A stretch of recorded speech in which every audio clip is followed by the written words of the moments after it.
Dear viewer, সকলকে আন্তরিক শুভেচ্ছা জানাচ্ছি। আজকের এই ভিডিওতে আপনাদের সাথে আলোচনা করব ব্যবসা হতে বিশেষ আয় বলতে কি বুঝি আমরা। প্রিয় বন্ধুরা, ইনকাম ট্যাক্স আইন 2023-এর সেকশন নম্বর 55-তে অনেকগুলো এক্সপেন্সের উল্লেখ করা হয়েছে। যে সকল এক্সপেন্সগুলো আপনি যখন ব্যবসার ট্যাক্সেবল ইনকাম ক্যালকুলেশন করতে যাবেন তখন এই এক্সপেন্সগুলো আপনার ব্যবসার আয় থেকে বাদ দেওয়া যায় না।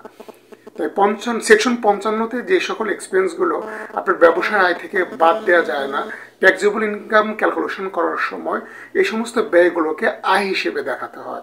আর এই আয়গুলোকেই আসলে বিশেষ ব্যবসায় আয় বলে।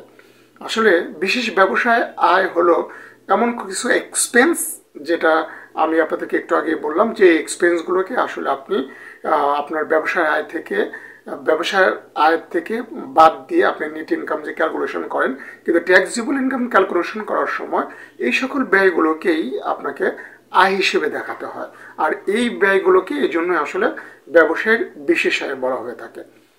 ব্যবসায়ের বিশেষ আয়ের ইনকাম ট্যাক্স অনুযায়ী একটা বিশেষ বৈশিষ্ট্য হলো, আপনি এই ব্যবসায়ের বিশেষ আয় হতে আপনি কোনো যদি প্রিভিয়াস ইয়ারে যদি কোনো ব্যবসায়ের নেট লস হয় বা ক্ষতি হয়, সেটা এই বিশেষ আয় থেকে আপনি অ্যাডজাস্ট করতে পারবেন না।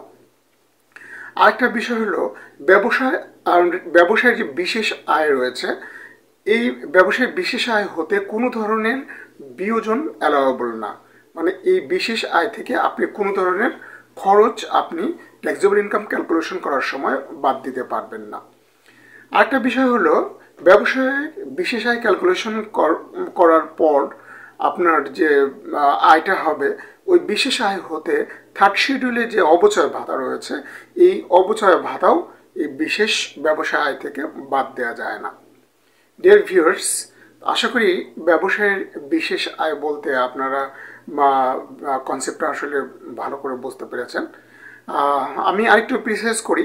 আসলে ব্যবসায়ের বিশেষ আয় হলো কিছু ইনঅ্যাডমিসিবল এক্সপেন্সেস, যে সকল অনুমোদিত ব্যয় যা ট্যাক্সেবল ইনকাম ক্যালকুলেশন করার সময় আয় হিসেবে দেখাতে হয় বা আয় হিসেবে আপনাকে ট্যাক্সেবল ইনকাম ক্যালকুলেশনের সাথে অ্যাড করতে হয়।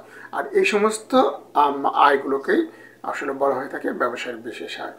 বন্ধুরা, পরবর্তী ভিডিও দেখার আমন্ত্রণ জানিয়ে আজকের মতো এখানে বিদায় নিচ্ছি।